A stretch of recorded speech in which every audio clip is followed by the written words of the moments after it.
This is Cecelia from Tarot by Cecelia, and today is Saturday, May 16th, 2020. The tarot card for today is the Knight of Pentacles from the Lightseer Tarot by artist Chris Ann Donnelly. You may or may not enjoy seeing this guy here today, but I say put him to good use because he is definitely a card which can bolster your reputation. He is known for being methodical, predictable, reliable, punctual, most of all, consistent. He is much like the tortoise in the old fable, the tortoise and the hare. Slow and steady wins the race. Doing the job right the first time can definitely work to your benefit.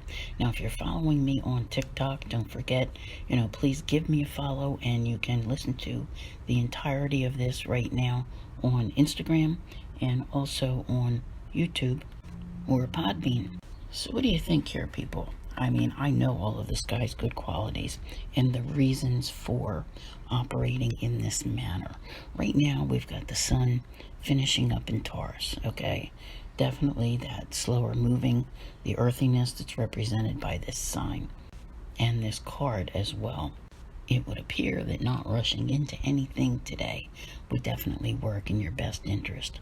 After all, we have 4 retrogrades going on, right? We've got Pluto, Saturn, Venus, and Jupiter, so we definitely don't want to get too carried away with anything.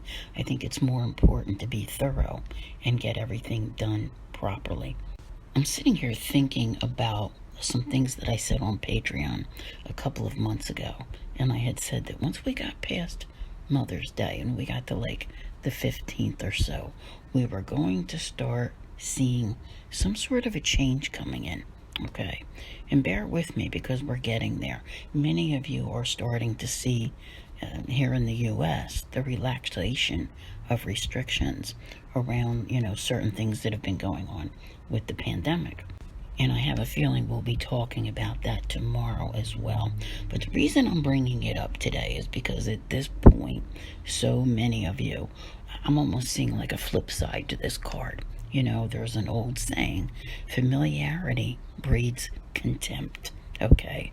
It's like the same old, predictable. This is a very predictable card. Now imagine all those people who have been cooped up for the last couple of months in situations, like with their significant other, who they might normally be able to tolerate, okay, in limited doses. It's not that they don't love them, but after a while, people start to get on your last nerve, okay? It is what it is. And I do have a feeling that there's a whole lot of that going on because this is a very predictable guy, the Knight of Pentacles. It's like sometimes maybe, when you're stuck with someone for a couple of months and they're that predictable, you might just wish they'd do something different for a change, right? But they don't. Thank goodness there aren't any volatile aspects going on, and there's a bunch of Pisces energy and the moon is in Pisces and everything, so I think you kind of got it covered. But it might be that internal where you're thinking, oh, not another day, not another week, right? But things are about to change, okay? So keep that in mind. Like I said, we'll be talking more about this change that's coming in for so many of you tomorrow because there are a lot of mixed feelings about that as well. But I do think that if you really want to put the Knight of Pentacles to good use today, show up, be present, go ahead and be predictable and take your time with things, get them right. But because once they're done and you've completed them, and it's a job that's satisfactory and you feel complete, you can move on and do something else. And remember, slow and steady wins the race. I want to thank you all very much for being here. I'll see you here again tomorrow. And as always, have a great day.